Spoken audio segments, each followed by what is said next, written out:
Bonjour à tous, bienvenue dans cette édition 2011 du Salon CE qui vous propose entre autres de belles offres sur des spectacles de qualité comme par exemple sur le spectacle Adam et Ève, la dernière création musicale de Pascal Obispo. Et avec moi, j'ai l'honneur d'avoir Thierry Amiel et Cilia, les interprètes d'Adam et Ève, donc ce dernier spectacle de Pascal Obispo. Bonjour à tous les deux. Bonjour. Bonjour. Ça va, tout se passe bien jusqu'ici, bien accueilli? Super. Il est bien quand même. Il est bien salon, on est bien. Alors, tout le monde dit Adam et Ève, la nouvelle création de Pascal Obispo, mais en fait on se trompe un petit peu. Le vrai titre c'est Adam et Ève, la seconde chance. À quoi est-ce qu'on doit s'attendre? À une nouvelle lecture de la Genèse? Voilà, exactement. En fait, on ne reprend pas du tout la Bible ou la Genèse voilà, dans l'histoire en elle-même. Pascal Obispo fait une création complètement originale de l'histoire. Et alors, en gros, pour vous, en 2 mots, vous expliquer un petit peu l'histoire, c'est savoir si Adam et Ève, aujourd'hui, étaient de notre monde, qu'est-ce qu'ils feraient, quelle décision ils prendraient, est-ce qu'ils feraient les mêmes erreurs, est-ce qu'ils croqueraient la pomme ou pas. Voilà, c'est un peu ça. D'accord, il y a quand même encore l'idée de la pomme, du serpent, oui, ça c'est gardé. Oui, on a toujours les petites références comme ça qui sont dans le spectacle. Ouais. Alors Thierry, à quel genre de spectacle musical il faut s'attendre? Est-ce que c'est plutôt une comédie musicale à la Grise ou plus un spectacle musical avec des tableaux genre Les 10 Commandements?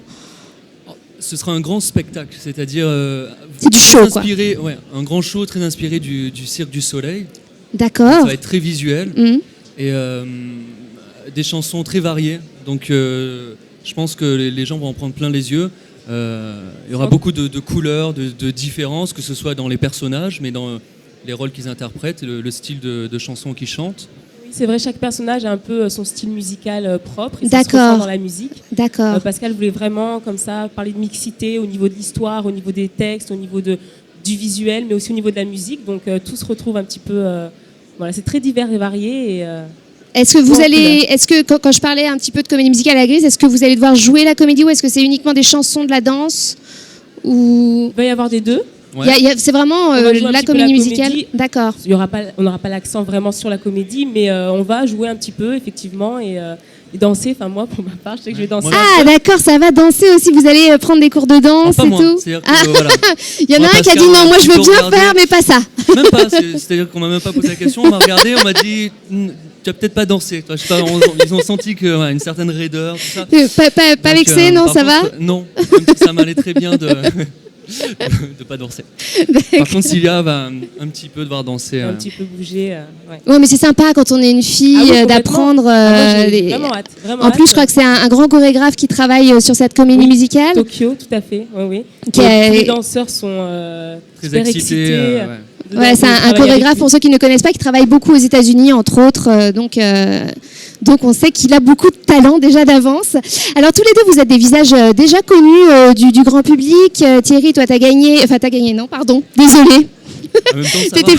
D'un côté, tout va bien. T'es des finalistes de la Nouvelle Star, la première édition. Il y a 8 ans.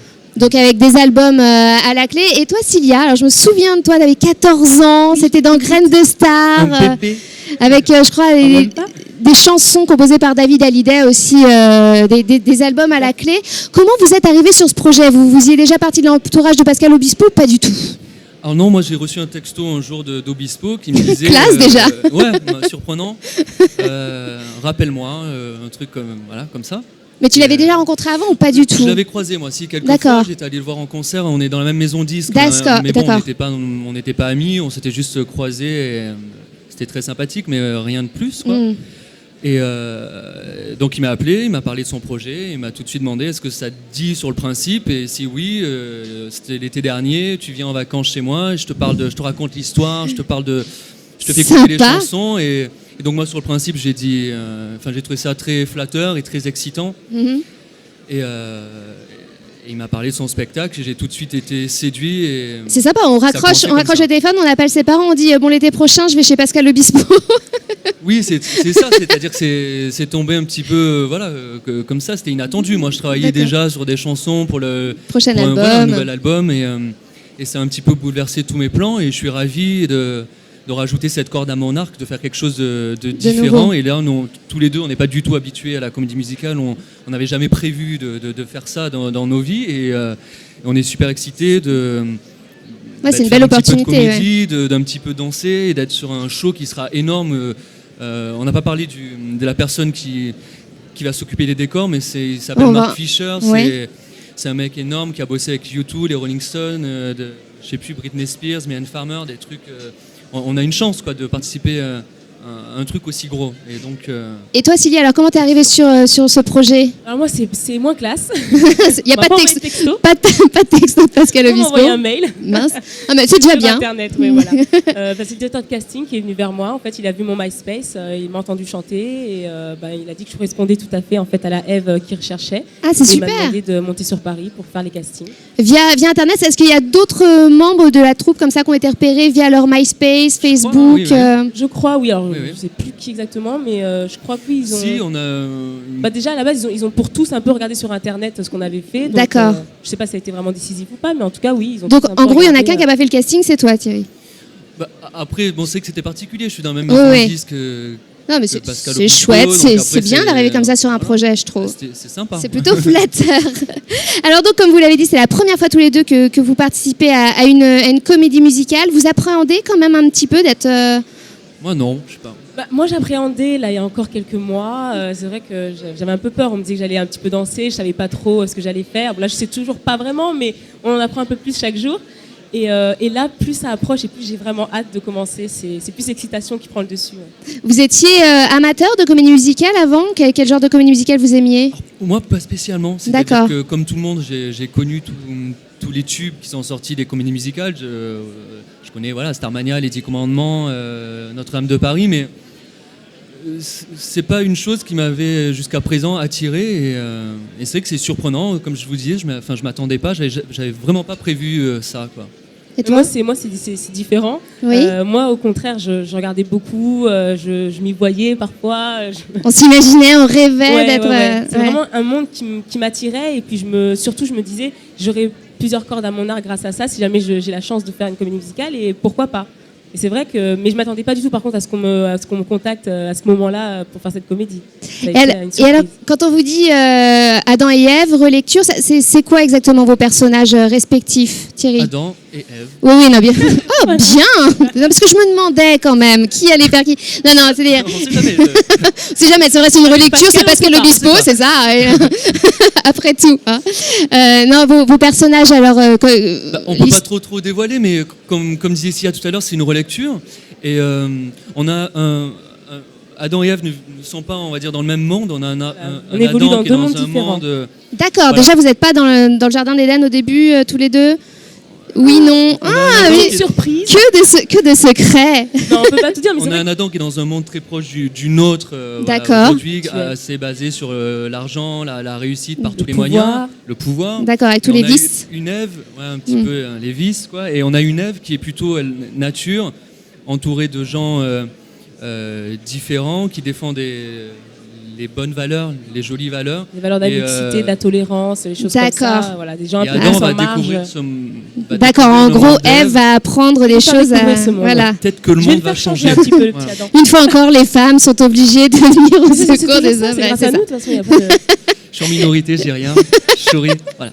Et avant de savoir que c'était une relecture d'Adam et Ève, quand on vous a dit on aimerait bien que vous fassiez chacun Adam et Ève, est-ce que, sérieusement, vous avez eu une petite inquiétude au niveau des costumes? Parce que moi, sincèrement, on me dit tu feras Ève, je fais non, devant tout le monde. Sérieusement, non. Perso, je me suis dit non, ils ne peuvent pas. Lui, non. Ils peuvent pas proposer ça. Voilà. Moi, j'avoue que j'ai demandé tout ça à Pascal. Je voulais juste savoir au niveau des costumes comment ça se passait. La feuille de vigne, moi, ça me dit moyen. Il m'a dit non, ne t'inquiète pas, je vous préviens tout de suite, vous ne serez pas venus sur scène. Presque nu, mais pas. Voilà. Ça. Presque. Alors, on a tous entendu, c'est difficile de passer à côté le single. Cet été, il tournait en boucle sur toutes les radios. C'est plutôt un single qui s'inscrit dans la variété, dans les ballades pop. Vous avez dit que chaque personnage aurait un style différent. Il faut s'attendre donc à quel style? Alors, les chansons, c'est vraiment, éclectique. Dans le spectacle, il y a un titre reggae, il y a un titre rock. D'accord, ça passe vraiment par des piano-voix, il y a piano-voix, chansons romantiques, un titre électro. Donc, Donc forcément, les titres que les gens vont découvrir seront probablement, variés, quoi. Donc, de surprise, vraiment. C'est le spectacle qui plaira du coup à tout le monde. En plus, il y aura des artistes de cirque, des danseurs. On en prend plein la vue. Ouais. Et alors, ce single, ça s'appelle « Rien ne se finit ». Au cas où il y en aura encore qui vivent dans une grotte ou je ne sais pas, qui n'auraient pas entendu. Est-ce qu'en plus, ça va être un vrai plaisir, est-ce que vous pouvez me chanter un petit bout a cappella ? Ouais. Comme ça. Je sais que c'est difficile. Oui. C'est possible ? Ça se met d'accord sur l'endroit de la chanson. Petit refrain. Allez-y. Okay. Rien ne se finit après nous. Il reste encore la vie après nous. Rien ne s'arrête jamais. Il y a un après. Partir n'est juste qu'un rendez-vous. Rien ne se termine après nous. Il reste encore la vie après tout. Rien ne s'arrête jamais. Il y a un après. Partir n'est rien qu'un rendez-vous. Merci beaucoup. Merci. il y a les fans qui sont là. Adam et Ève, la seconde chance que vous retrouverez au Palais des Sports de Paris à partir du 31 janvier 2012. Vous commencez les répètes très bientôt. Ouais. Et vous pouvez d'ailleurs déjà réserver vos places. Une tournée dans toute la France est également prévue. Et vous allez rester sur le salon là un petit peu. Et je crois qu'il y a toute la troupe qui est avec vous. Tout à fait, il y a toute la troupe et on est là pour parler de notre spectacle. On va faire un petit tour aussi. Et on va aller voir. J'ai vu des chasses qui passaient. Voilà, donc ce qui se passe. Donc restez au salon, vous allez très certainement croiser toute la troupe d'Adam et Ève. Merci beaucoup d'avoir été avec nous. Merci à vous, on se retrouve très vite pour une nouvelle rencontre.